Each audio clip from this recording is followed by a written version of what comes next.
Good evening, Honors Algebra. Welcome to the last flip lesson for the month of November. Not the last flip lesson, but the last one for the month of November. Okay, today's class showed me that your holes in fractions are huge. We must close them, guys. We must close them. You've got to stop running to your calculators and learn this stuff. It is easy. I can't have honors algebra kids who don't understand how fractions work, especially when the fractions can make the algebra so much simpler. So this lesson is all going to be about simplifying fractions, multiplying fractions, and that kind of thing. Now, I'm going to take a simple example. Like say I have the fraction 3/6. Okay, now we got to break this down into baby steps. Why is 3/6 the same as a half? Don't give me a long explanation. Here's the real reason. Here's the real reason. Because I can rewrite the denominator as 3 times 2.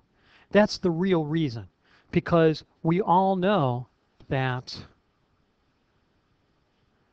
3 divided by 3 is the same as 1, right? Those 3's can cancel out. So when I simplify this further, I get 1 over 2 times 1, or simply 2. That is what's going on. It's not just because it is. It's not just because you're so smart you know it. There's a reason why it's going on. And if you understand the reason, then the more complex fractions get easier. All right, well, let's try a little bit more of an advanced one. Let's do, say, 12 over 18. Now, I know several of you are telling me it's 2/3. Absolutely. But why? Again, I can rewrite 12 as 2. Whoa, no, not in writing mode. I can rewrite 12 as 2 times 6. I can write 18 as 3 times 6. Okay? If I use my little shade trick and go the other way, maybe. There we go. I have 6 over 6. We all know that 6 over 6 is the same as 1, and I'll write it as 1 over 1. Now, if I choose to multiply 2 times 1, I get 2, and then 3 times 1 is 3. That's why it's 2/3. Now, some of you are probably thinking, well, Mr. Lawrence, I could write 12 lots of different ways. But you notice that I grabbed the greatest common factor between 12 and 18. That was 6. 6 is the greatest factor that they have in common. The factors of 12 are 1 and 12, 2 and 6, 3 and 4, right? The factors of 18 are 1 and 18, 2 and 9, 3 and 6, and that's it. If I look, what number is the greatest that's common to both sets of factors? The 6 is. It's the greatest common factor of 12 and 18. That's what divides out. That's what simplifying a fraction is. It's division.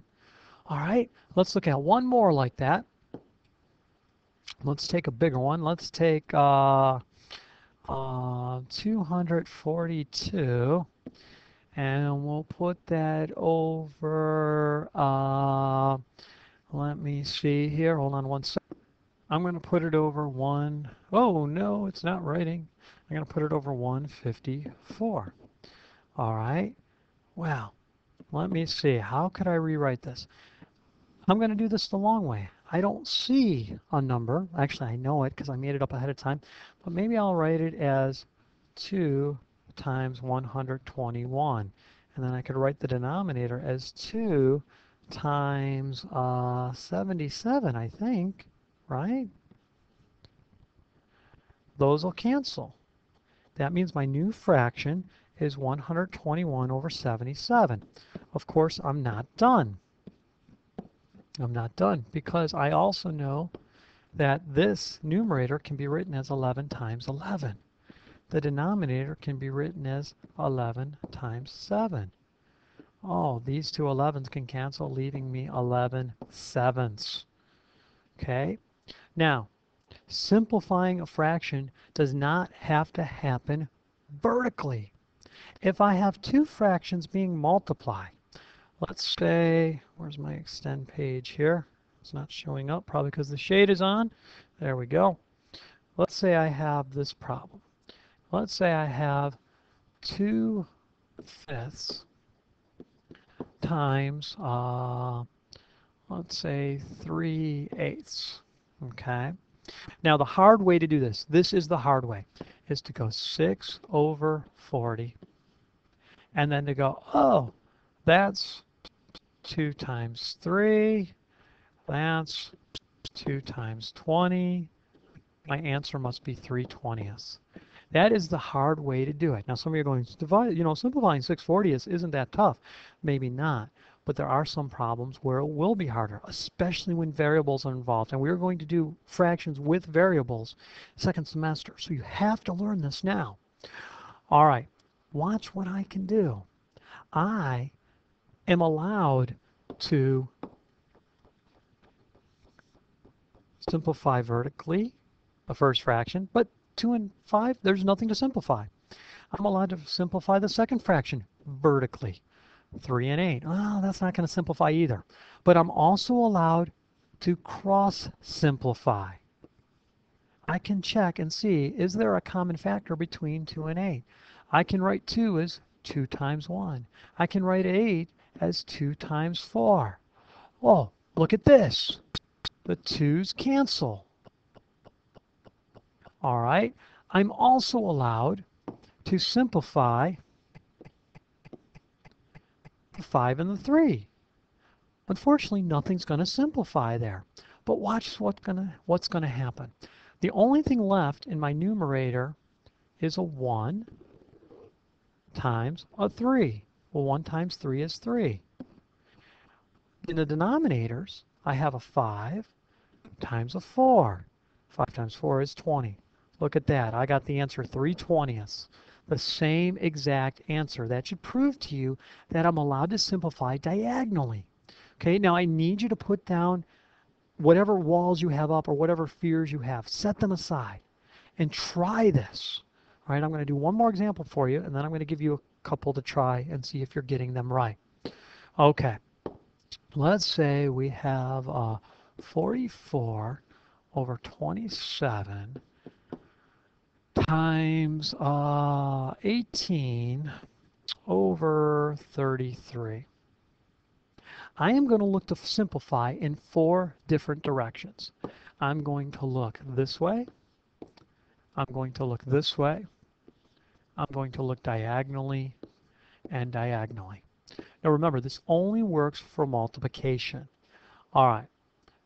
You know what? I'm not always going to start with the vertical ones. Sometimes something jumps out at me. In fact, I see something here right away. I see that 11 is a factor of both numbers. Now I'm going to show every gory detail. Normally I don't do this.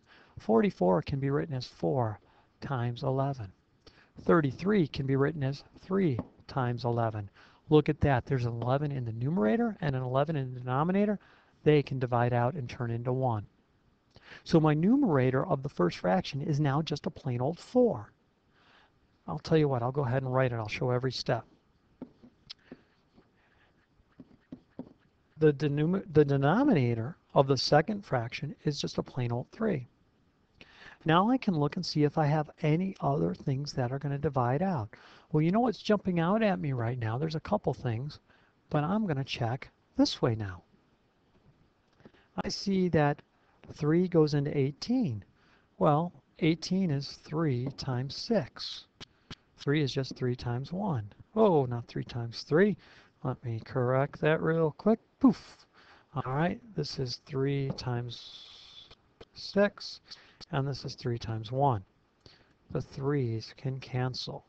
My new fractions look like 4/27 times 6/1.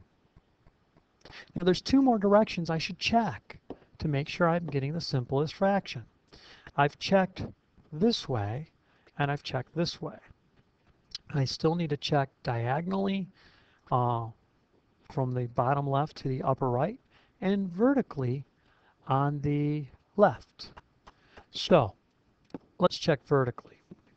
4/27. I don't see a common factor there other than 1. So I check this way. Nothing is going to happen. Now the last way left to check is this way. Ooh, I do see a common factor here. I see that 6 can be written as 2 times 3. I see that 27 can be written as 9 times 3. This 3 will cancel with that 3. What's left? 6 is gone, sorry. Okay, I have 4 times 2. The 4 is over 9. The 2 is over 1. This is 8/9. Now this seems like a really long process. It's actually a lot simpler. I'm going to run through it real quick. The original problem was 44 over 27 times 8, excuse me, 18 over 33. 18 over 33. Okay, I'm going to run through this really quick and show you how fast this could be. I'm going to divide these two by 11. I'm going to get 3 and I'm going to get 4. I'm going to divide these two by 9 and get 2 and 3.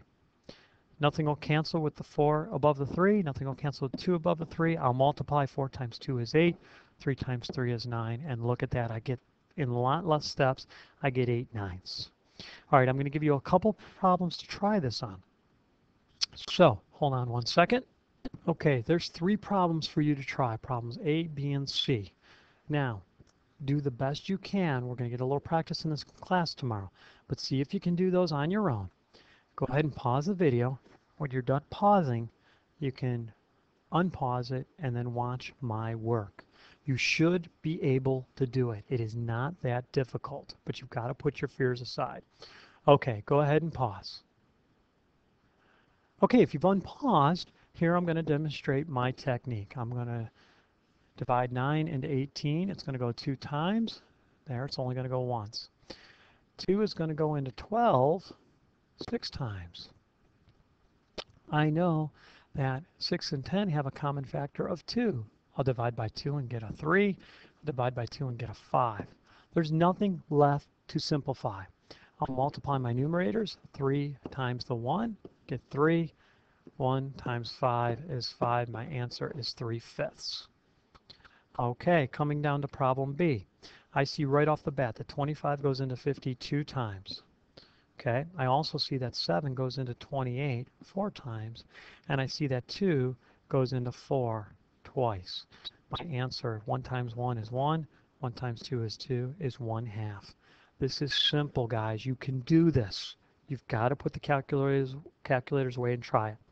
Looking over here, I see that 15 goes into 30 twice. 15 goes into 45 3 times.